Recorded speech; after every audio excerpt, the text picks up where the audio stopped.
Hey everyone, welcome to another deep dive. Today we're going to be digging into a topic that can be kind of, difficult to talk about, hypersexuality. hmm Um, you've brought some really interesting research on this, and well, frankly, I'm really curious to hear more about it. Yeah, it's definitely a topic with a lot of misconceptions floating around. For sure. And I guess that leads us right to the big question of this whole deep dive. hmm We're really trying to figure out, is hypersexuality a true addiction, like we talk about with drugs or alcohol? Or is it something else entirely? That's the million-dollar question, right? And to even start unpacking that, we got to be sure we're all on the same page about what hypersexuality even is. Like, it's definitely more than just, enjoying sex or having a high sex drive. Right, because those are totally normal, healthy things. No. Exactly. Hypersexuality, it's more about, how do I put it? Like these urges, these sexual urges and behaviors, they're so intense and happen so often that it actually starts causing problems in your life. Like we're talking serious distress, things interfering with your work, your relationships, your well-being in general. It takes a toll. So it's not just about the urges, it's the impact they have. You got it. And that's where things get, well, controversial. The term sex addiction itself, it's a can of worms, really. I mean, you've got the World Health Organization. They've got this compulsive sexual behavior disorder in their big book of diseases. But then on the flip side, you've got the American Psychiatric Association. They decided to totally leave it out of their diagnostic manual, the DSM-5. Wait, so even the experts don't agree on if it's a real diagnosis or not. Yeah. That's kind of wild. What's the reason for that kind of division? Yeah. It boils down to how they're interpreting the behavior itself. You've got some researchers, they see it as a problem with self-control, like someone who just can't resist their impulses. Then there are others, they wonder if maybe it's just a naturally high sex drive, or even like a symptom of something else that's going on, not a separate disorder. Okay, so we're talking about going way deeper than just like how often someone's having sex. Absolutely. Yeah. Some experts are thinking that maybe these really strong emotional states, anxiety, depression, or even just problems in someone's relationships, those could be major players. And there's another layer here too, shame and morality. Oh, that's interesting. How do those fit in? Well, think about it. Ideas about what's normal when it comes to sex, those are different all over the world, right?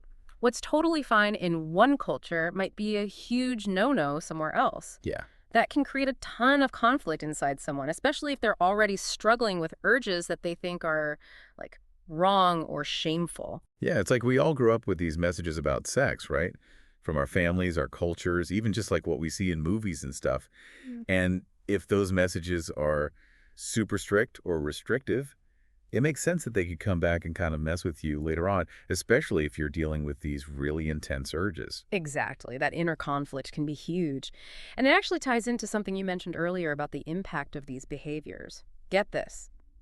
The research, it actually suggests that people who call themselves sex addicts, they don't always have more sex than anyone else. Wait, seriously? That's kind of surprising, isn't it? So someone could think they've got this whole addiction thing going on, but in reality, their behavior might be totally average. It's a head scratcher, right? Yeah. But it shows you how powerful our own minds can be. It kind of points to the idea that the label itself, sex addict and all the shame that usually comes with it, those might be bigger factors than the actual sex they're having. Wow, that's pretty deep. So it seems like we're less interested in like counting how many times someone's doing it and more about figuring out the why, like what's actually driving those behaviors and what kind of effect they're having on someone's life. So when it comes to those causes, is there like one big thing that causes hypersexuality? If only it were that simple, right? Unfortunately, there's no easy answer. It's complicated. Hypersexuality, it's influenced by a ton of different things. But there are some common threads that researchers keep finding. Okay, let's unravel those a little. What are some of those common factors? Well, one that pops up a lot is childhood trauma. Like, think about experiences of abuse or neglect early on in life. Those can have serious ripple effects that impact someone's mental and emotional well-being for years. And for some people, those hypersexual behaviors, they might actually be a way of coping with that past trauma, or even a way to try and find that sense of control that was missing back then. It's sad to think about, but it makes sense, right? If you never felt safe or in control as a kid, you might seek it out later in ways that, well, aren't always the healthiest. So besides trauma, what else are we talking about here? Mental health conditions are big too. Anxiety, depression, those are often linked with hypersexuality. And it can turn into this nasty cycle. Someone's struggling with these tough emotions. They turn to sex as a way to escape, to numb themselves out, even if it's only temporary. So it's not really about the sex itself then, it's more about what it represents or what it helps them avoid, kind of like a coping mechanism, just like you said, not a very good one in the long run. Exactly. And of course, we can't forget about all that societal and cultural stuff we were talking about earlier. Our views on sex, relationships, gender roles, all of that shapes our behaviors and thoughts, sometimes without us even realizing it. It's like we've got these invisible rules in our heads, and it can be tough to break free from them, even when they're not doing us any favors. This makes me think about that statistic you brought up about how many people with hypersexuality say it started back in childhood or adolescence. It really shows you how early these patterns can start. For sure. In fact, research shows about 50% of people dealing with hypersexuality, they say those symptoms first showed up during their childhood or teenage years. Wow, so for a lot of people, this isn't something that just pops up out of nowhere as an adult. It often has a long history. Right. But, and this is important, just because something shows up early doesn't automatically mean that's what caused it. Yeah. Correlation doesn't equal causation, as they say. Again, it's all super complex. There's just this whole bunch of things at play. This is where I can see how having a good therapist would be so crucial, someone to help you sort through it all.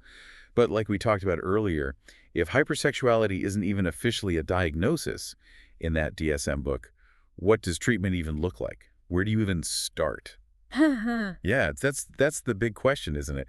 If it's not always like a clear-cut diagnosis, where do you even go from there? You're hitting on something really important. But the good news is you don't necessarily need that official diagnosis from the DSM to get help. Okay, that's good to hear. Yeah.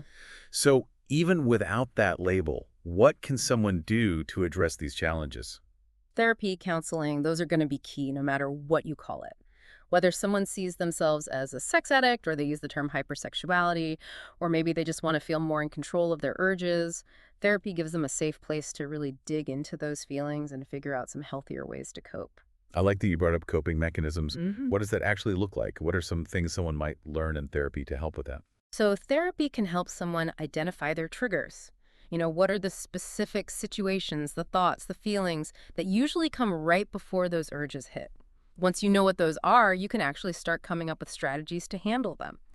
That might mean things like stress reduction techniques, deep breathing, mindfulness, anything that basically helps you hit the pause button when those urges pop up. Like having a toolkit for those moments when you feel like you're going to lose it. Right, Yeah. exactly. And it's not just about managing those individual moments. Therapy also helps you dig into the why. Like, why are these behaviors happening in the first place? Is it about avoiding intimacy? Is it about numbing out emotional pain? Is it a need for control? When you understand what that underlying need is, then you can start to address it in ways that are actually healthy and sustainable. It's like instead of just putting a Band-Aid on it, Mm-hmm. you're actually getting to the root of what's going on. You got it. It's about seeing the whole person, not just focusing on the sexual behavior in a vacuum. And for some people, that might mean diving into their past, dealing with trauma, or maybe addressing other mental health stuff that's going on at the same time, like anxiety or depression. Right, it's all connected. So dealing with those other issues could be a really important piece of the puzzle. And in some cases, medication might even be part of the conversation. Now, we need more research on this, but there are some studies that suggest antidepressants, especially ones that work on serotonin, they might actually help reduce those urges for some people. So medication could be an option, but definitely something to talk to your doctor about carefully.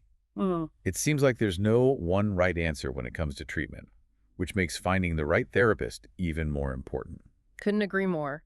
You want someone who specializes in this area, someone you feel comfortable talking to about this stuff, who can really help you navigate all of this in a way that feels safe, supportive, and uses treatments that actually have some science behind them. This has been a seriously insightful deep dive. We've covered a ton, from figuring out what hypersexuality even is, to the whole debate about sex addiction, and then talking about the potential causes and what treatment can look like. As we wrap up, what are some key things you want our listeners to walk away with today? For me, the biggest thing is just remembering that hypersexuality is complex. It's not about judging anyone for their sexual behavior. It's about recognizing when that behavior is causing problems in their life.